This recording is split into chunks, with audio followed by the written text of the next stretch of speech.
السلام علیکم ورحمۃ اللہ وبرکاتہ۔ الحمد للہ وحدہ والصلاة والسلام علی من لا نبی بعد، اما بعد۔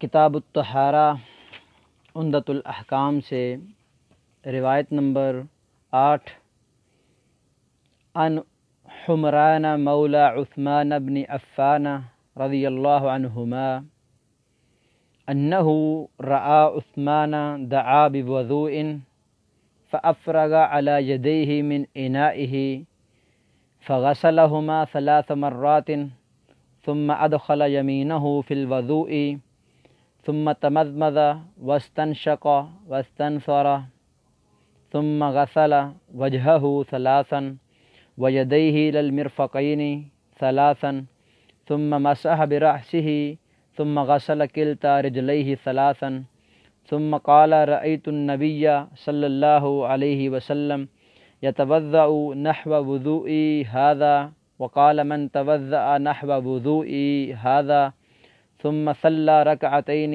لا يحدث فيهما نفسه غفر له ما تقدم من ذنبه۔ 8 نمبر یہ روایت سیدنا عثمان بن عفان رضی اللہ تعالی عنہ کے آزاد کردہ غلام حمران سے ہے۔ یقیناً انہوں نے سیدنا عثمان رضی اللہ تعالی عنہ کو دیکھا کہ آپ نے واو کے فتح کے ساتھ وضو لفظ وضو کا پانی منگوایا، فافرغ علی یدیہ، پھر انہوں نے اس پانی کو انڈیلا اپنے دونوں ہاتھوں پر، من انائہ، اس برتن سے، فغسلہما 3 مرات، پھر ان دونوں ہاتھوں کو انہوں نے 3 مرتبہ دھویا، ثم ادخل یمینہ فی الوضوء، پھر وضو کے پانی میں اپنے داہنے ہاتھ کو داخل کیا، ثم تمضمض، پھر انہوں نے کلی کی، واستنشق، اور ناک میں پانی چڑھایا، واستنثر، اور ناک سے پانی کو باہر خارج کیا، ثم غسل وجہہ 3، پھر انہوں نے اپنے چہرے کو 3 مرتبہ دھویا، ویدیہ الی المرفقین 3، اور ہاتھوں کو کوہنیوں سمیت 3 مرتبہ دھویا، ثم مسح برأسہ، پھر انہوں نے اپنے سر کا مسح کیا، ثم غسل کلتا رجلیہ، پھر انہوں نے اپنے 2 پاؤں کو دھویا، 3 مرتبہ، ثم قال، پھر سیدنا عثمان بن عفان رضی اللہ تعالیٰ عنہ نے فرمایا، رأیت النبی صلی اللہ علیہ وسلم، میں نے اللہ کے نبی صلی اللہ علیہ وسلم کو دیکھا ہے، یتوضأ نحو وضوئی ھذا، کہ آپ وضو کیا کرتے تھے میرے اس وضو کرنے کی طرح، وقال، اور آپ صلی اللہ علیہ وسلم کا یہ ارشاد انہوں نے پڑھا سنایا، من توضأ، آپ نے اپنے صحابہ کو یہ فرمایا تھا، من توضأ نحو وضوئی ھذا، جس نے وضو کیا میرے اس وضو کرنے کی طرح، ثم صلی رکعتین، پھر اس نے 2 رکعت نماز ادا کی، لا یحدث فیہما نفسہ، وہ اپنی ان 2 رکعت نماز میں اپنے آپ سے بات نہیں کرتا، غفر لہ ما تقدم من ذنبہ، اس آدمی کے لیے اس کے سابقہ سارے گناہ معاف فرما دیے جائیں گے۔ یہ روایت صحیح البخاری کتاب الوضوء باب الوضوء 3 159 نمبر پر، اور صحیح مسلم کتاب الطہارہ باب صفت الوضوء و کمالہ حدیث نمبر 226 ہے۔ اس روایت کے کچھ مفہوم شرع اور فوائد کی طرف اس سے احکام کا جو استنباط ہے، طریقہ وضوء اس حدیث میں بیان کیا جا رہا ہے جو طہارت سے منسوب ہے۔ یہاں حمران مولا عتیق کو بھی کہتے ہیں، اور جو شخص آزاد کرتا ہے اس کو بھی مولا کہا جاتا ہے، جو آزاد کرنے والا ہے اس کو مولاً من اعلیٰ سے تعبیر کیا جاتا ہے، اور جو آزاد کیا جاتا ہے اس کو مولاً من اسفل سے تعبیر کیا جاتا ہے۔ مولا اعلیٰ گویا مالک اور مولا اسفل آزاد کردہ غلام۔ جب آزاد کردہ غلام فوت ہو جاتا ہے، اس کا اپنا کوئی وارث نہ ہو، جو الفرائض میں میراث کی بحوث ہیں، ابوت ہے، بنوت ہے، اخوت، امومت، جب یہ چاروں شکے نہ ہوں تو ولا مولا اعلیٰ اپنے مولا اسفل کا وراثت میں حقدار بن جاتا ہے۔ اور سیدنا عثمان بن عفان رضی اللہ تعالی عنہ سے حمران رضی اللہ تعالی عنہ یہ روایت بیان کر رہے ہیں، عثمان اور عفان یہاں دونوں یہ غیر منصرف ہیں علمیت اور الف نون کی زیادہ تان ہونے کی وجہ سے۔ سیدنا عثمان رضی اللہ تعالی عنہ یہ خلفائے راشدین میں سے تیسرے نمبر پہ ہیں۔ ان کے بعد سیدنا علی بن ابی طالب رضی اللہ تعالی عنہ تھے۔ صحابہ کرام رضوان اللہ علیہم اجمعین کا تمام اس بات پر متفق تھے، ان کا اجماع تھا۔ امام احمد بن حنبل رحمہ اللہ تعالی کا قول امام ابن تیمیہ مجموع الفتاوی جلد نمبر 3 صفحہ 153 پہ بیان فرماتے ہیں، من تعانا فی خلافت احد من ہؤلاء فہو اضل من حمار اہلہ۔ جس شخص نے خلفائے اربعہ کے خلافت میں یا ان میں سے کسی ایک کی خلافت میں طعن کیا تو وہ اپنے گھر میں جو اس نے گدھا رکھا ہوا ہے، اپنے گھریلو گدھے سے بھی زیادہ گمراہ ہے، اس سے بھی بے عقل ہے۔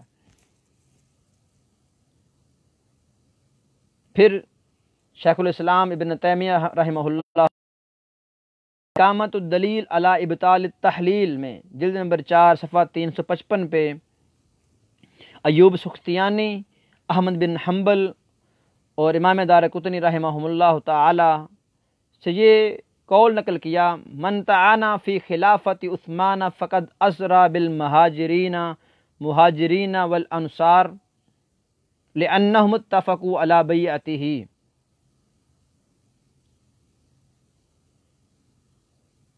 اسی طرح یہ حمران جو آزاد کردہ غلام تھے سیدنا عثمان بن عفان رضی اللہ تعالی عنہ کے، یہ اپنے آنکھوں دیکھا حال بیان کر رہے ہیں۔ سیدنا عثمان بن عفان کا وضو کرنے کا طریقہ اس حدیث میں بیان کیا جا رہا ہے۔ اس مناسب سے سیدنا عثمان بن عفان رضی اللہ تعالیٰ عنہ کے بارے میں یہ باتیں شیئر کر دی۔ یہاں پر رعا کا لفظ یہ رویت بصری مراد ہے، اور وضو کا لفظ واو کے فتح کے ساتھ یہ وہ پانی ہے جس سے وضو کیا جاتا ہے، اور جب ضمہ پڑھیں وضو تو فعل یہ جو سارا فعل ہے انسان کے ہاتھوں کو دھونا، انسان کا اپنے ہاتھوں کا انگلیوں کو خلال کرنا، کلی کرنا، مکمل وضو کا طریقہ یہ فعل وضو ہے جو الوضو واو کی پیش کے ذریعے پڑھا جائے گا۔ اس کی اور بھی مثالیں مل جاتی ہیں، جس طرح سحور، سا سین ہا پیش ہو اور را سحور، یہ وہ کھانا ہے جس کو ہم سحری ٹائم کھاتے ہیں، اور سحور یہ فعل ہے جو مکمل کھانا کھانے کا مکمل فعل ہے، اس کو سحور کہا جاتا ہے۔ اس طرح طہور پاکی حاصل کرنے کا ذریعہ پانی وغیرہ، اور طہور فعل طہارت ہے۔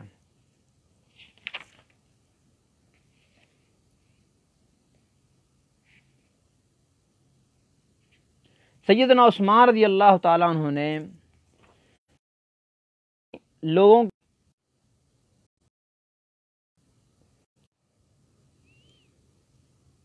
تاکہ لوگوں کو وضو کرنے کا طریقہ سکھا سکیں، لوگ اپنی آنکھوں سے اس کا مشاہدہ کر سکیں۔ فَأَفْرَغَ عَلَى يَدَيْهِ مِنْ إِنَائِهِ، سیدنا عثمان بن عفان رضی اللہ تعالیٰ عنہ نے اپنے ہاتھوں کو ڈائریکٹ پانی کے اندر داخل نہیں کیا، کیونکہ پہلے ہم روایت پڑھ چکے ہیں کہ جب انسان بیداری کی حالت میں آیا ہے، چے جائے بیداری کی حالت نہیں ہے، انسان پہلے ہی ویسے ہے، تو اچانک اپنے ہاتھوں کو داخل نہیں کرنا چاہیے پانی کے اندر۔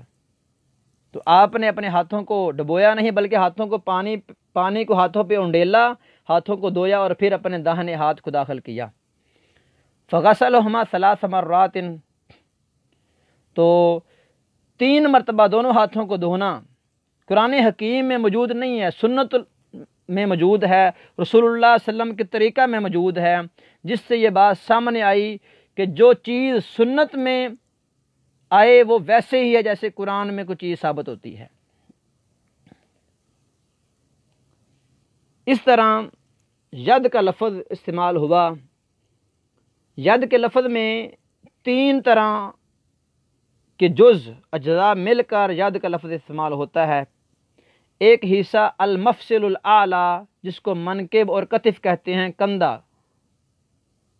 دوسرا المرفق، کوہنی۔ اور تیسرا حصہ جس کو الکوع اور کرسوع رسغ کہا جاتا ہے۔ کو انسان کے جو انگوٹھا ہے، انگوٹھے کی جانب جو انسان کے گٹ سے ملی ہوئی ہے، یہ جانب۔ اس طرح رسغ گٹ کو بھی کہتے ہیں اور ٹخنے کو بھی کہتے ہیں۔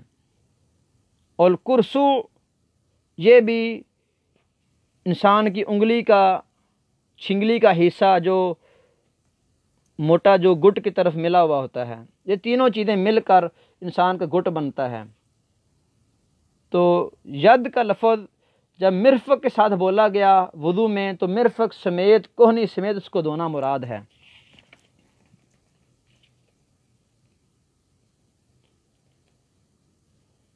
حدیث کے اندر آخر میں یہ الفاظ بولے گئے، ثم غسل کلتا رجلیہ ثلاثا۔ کلتا کے نسبی حالت الف کے ساتھ، کلتان، یہاں کلتا سے مراد الیمنا الیسرا دونوں پاؤں مراد ہیں۔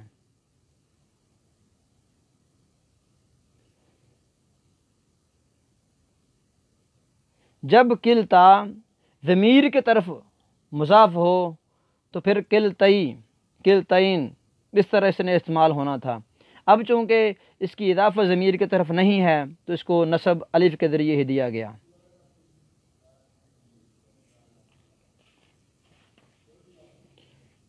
اور آخر کے اندر سیدنا عثمان رضی اللہ تعالیٰ عنہ نے یہ ارشاد فرمایا، رأیت النبی یتوضأ نحو وضوئی ھذا۔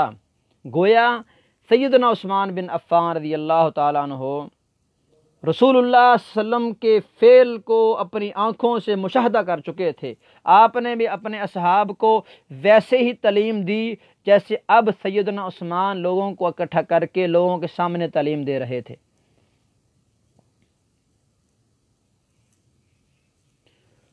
اور آخر میں آپ کا یہ فرمان، من توضأ نحو وضوء ھذا ثم صلى ركعتين لا يحدث فيهما نفسا غفر له ما تقدم من ذنبه، یہ بہت بڑی پشین گوئی اور صرف سنت کے مطابق وضو کرنے کے بعد ایسی 2 رکعت نماز ادا کرنا، چاہے وہ نماز نفلی ہو یا نماز فرض ہو، جس کے اندر انسان کسی اور شے کے بارے میں سوچ نہ رہا ہو، بلکہ انسان کا دل وہ اللہ تعالیٰ سے ڈرنے والا ہو، خشوع و خضوع سے بھرا ہوا ہو، انسان اپنے الفاظ اور اپنے فعل پر پورا غور و فکر کرنے والا ہو۔ اس حدیث مبارکہ سے کئی ایک احکام، کئی ایک مسائل سامنے آتے ہیں۔ سب سے پہلا فائدہ کہ اس حدیث کے اندر ان امور کا تذکرہ ہے جو کتاب و طہارہ سے منسلک ہیں، جو وضو کا طریقہ بیان کیا گیا ہے۔ نمبر 2، خلفائے راشدین میں سے سیدنا عثمان بن عفان رضی اللہ تعالیٰ ان کا تواضع، ان کا زہد، ان کی سادگی کا ذکر ہے کہ وہ لوگوں کے سامنے پانی منگوا کر لوگوں کو تعلیم دے رہے ہیں، جیسے رسول اللہ صلی اللہ علیہ وسلم نے ان کو تعلیم دی تھی۔ تیسرا فائدہ کہ بالفعل جس چیز کی انسان تعلیم دیتا ہے وہ بالقول سے اعلیٰ اور مضبوط ہوتی ہے، کیونکہ بالفعل میں تصور کی قربت مراد ہوتی ہے، اور جس چیز کا انسان مشاہدہ کر لیتا ہے اس کو یاد کرنا، اس جیسا کام کرنا آسان ہو جاتا ہے انسان کے لیے۔ فائدہ نمبر 4، اس حدیث میں سیدنا عثمان رضی اللہ تعالیٰ عنہ پانی مانگ رہے ہیں، تو انسان غیر سے سوال کر رہا ہے، جو افضل انسان ہے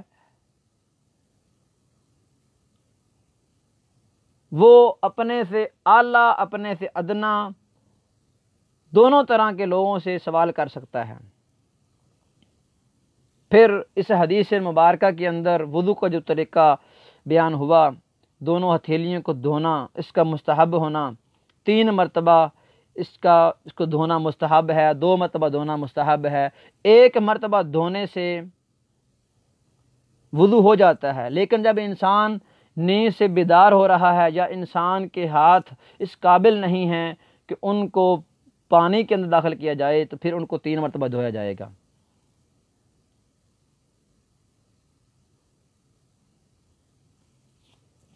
اور بھی کئی ایک فوائد کا تذکرہ ہے، جن میں مضمضہ کلی کا، ناک میں پانی داخل کرنے کا، ناک سے پانی جھاڑنے کی مشروعیت کا تذکرہ ہے۔ استنشاق اور مضمضہ یہ دونوں چہرے کو دھونے میں شامل ہیں، کیونکہ ناک اور منہ دونوں چہرے کے اندر ہیں، داخل الوجہ ہیں، تو ناک سے پانی کو جھاڑنا، پانی کو واپس نیچے نکالنا، یہ ایسے ہی سنت ہے جیسے منہ کے اندر پانی کو داخل کر کے پانی کو گھمانا ہے اور پانی کو سارے منہ کے اندر پھیرنا ہے۔ چہرے کے دھونے کی مشروعیت کلی اور استنشاق کے بعد پھر کوہنیوں کو دھونا، ہاتھوں کو دھونا کوہنیوں سمیت چہرے کے بعد، پھر سارے کے سارے سر کا مسح کرنا، اور سر کا مسح کرنا ہے، نہ کہ سر کو دھونا ہے۔ سر کے مسح کو صرف اور صرف 1 بار کرنا، کیونکہ اس حدیث مبارکہ میں مسح کا تذکرہ ہے، سر کو دھونے کا تذکرہ نہیں ہے۔ اور جو انسان مسح چھوڑ کر سر کو بھی ویسے ہی دھوئے جیسے دیگر اعضاء کو دھو رہا ہے، وہ سنت کی مخالفت کرے گا۔ پھر جیسے تکرار ہے باقی اعضاء کے اندر، سر کے مسح میں تکرار نہیں ہوگا، مسح برأسہ ہی صرف مسحۃ واحدہ یہاں سے مراد ہے۔ پاؤں کو دھونا مسح کے بعد، پھر 2 رکعت نماز کا مشروع ہونا وضو کرنے کے بعد، من توضأ نحو وضوئی ھذا ثم صلی رکعتین۔ پھر اس حدیث مبارکہ کے الفاظ لا یحدث فیہما نفسہ، انسان 2 رکعت جو نماز پڑھ رہا ہے اتنی بڑی فضیلت کا کب متحمل ہوگا، کب اس کو حاصل کر پائے گا؟ جب انسان حدیث النفس سے محفوظ ہو جائے گا، اس سے رک جائے گا۔ انسان صرف اور صرف اپنے اقوال، اپنے افعال، جیسے صحیح البخاری اور مسلم کی حدیث کے اندر یہ ذکر ہے کہ انسان اللہ رب العزت کے سامنے ایسے کھڑا ہو جیسے انسان اللہ کو دیکھ رہا ہے یا اللہ انسان کو دیکھ رہا ہے۔ تو یہاں یہ مسئلہ بھی ثابت ہوا کہ تحدیث النفس جو ہے، انسان کے غور و فکر کا آگے پیچھے جانا، یہ انسان کی نماز کو ادا کرنے کے اجر کو کم کر دیتی ہے۔ انسان کے سابقہ گناہ، یہ عمل اس حدیث مبارکہ کے عمل کو کرنے سے سابقہ گناہ کیسے معاف ہوں گے؟ اس کی 3 شرطیں اسی روایت کے اندر موجود ہیں۔ پہلی شرط یہ ہے کہ انسان کا وضو عین اسی طریقے کے مطابق ہو۔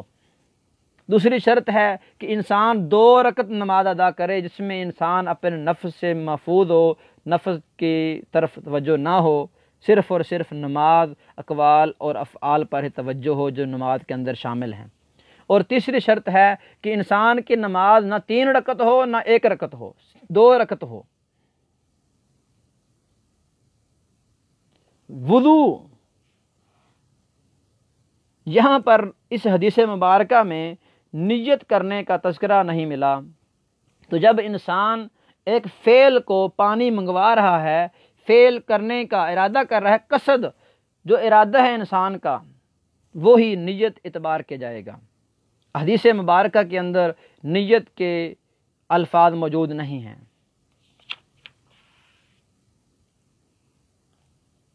یہاں یہ بھی ثابت ہوا کہ نطق، نیت سے نطق کرنا، بولنا، یہ مسنون نہیں ہے۔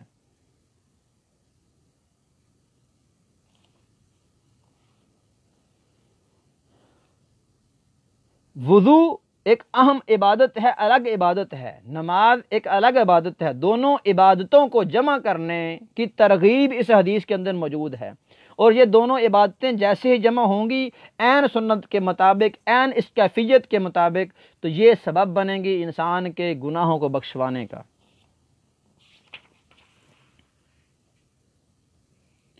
اور اس حدیث مبارکہ سے ایک فائدہ یہ بھی ہوا کہ انسان اپنے غلام کو جب آزاد کر دیتا ہے، مولا اعلیٰ مولا اسفل کا وراثت میں مالک بن جاتا ہے۔ اگر مولا اسفل غلام آزاد کردہ اپنے ورثاء نہ رکھتا ہو۔ پھر سیدنا عثمان رضی اللہ تعالیٰ عنہ کا صحابہ کرام کے سامنے، لوگوں کے سامنے اپنے فعل کو سر انجام دینا، یہ سیدنا عثمان رضی اللہ تعالیٰ عنہ کا کہنا کہ میں نے رسول اللہ کو صلی اللہ علیہ وسلم کو اس طرح کرتے ہوئے دیکھا ہے، یہ ان کی فضیلت کی دلیل ہے۔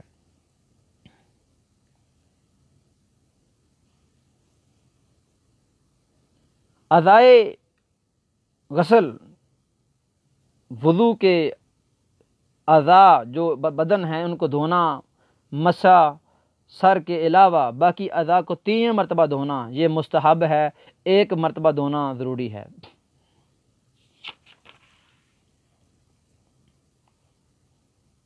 تو یہاں اس حدیث مبارکہ سے یہ بھی ثابت ہوا کہ جو اس فضیلت کو حاصل کرنا چاہتا ہے اسے چاہیے کہ وہ وضو کے فوراً بعد 2 رکعت نماز پڑھے۔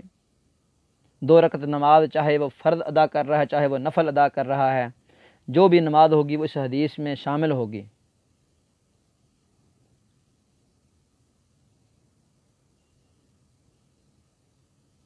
اللہ تعالیٰ سے دعا ہے اللہ تعالیٰ ان فوائد کا، ان احکامات کو سمجھ کر ہمیں اس فضیلت کو حاصل کرنے کی توفیق عطا فرمائے۔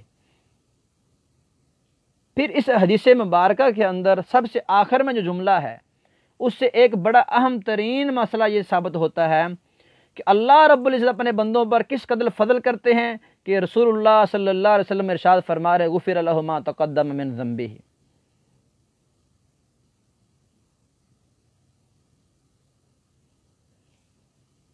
اللہ رب العزت نے چھوٹے چھوٹے اعمال کے ذریعے انسان کو اپنے قرب عطا کرنے کے وعدے فرما دیے۔ حدیث مبارکہ کے اندر وضو کا جو مکمل طریقہ بیان ہوا، صحابی رسول سیدنا عثمان بن عفان رضی اللہ تعالی عنہ رسول اللہ صلی اللہ علیہ وسلم کے طریقہ وضو کو بیان فرما رہے ہیں، تو اس طریقہ کو اسی طرح لازم پکڑنا، پھر 2 رکعت نماز کو ادا کرنا، یہی عین سنت کے مطابق وضو ہے، اسی طرح انسان کو وضو کرنا چاہیے۔ واقول قولی ھذا واستغفر اللہ واتوب الیہ۔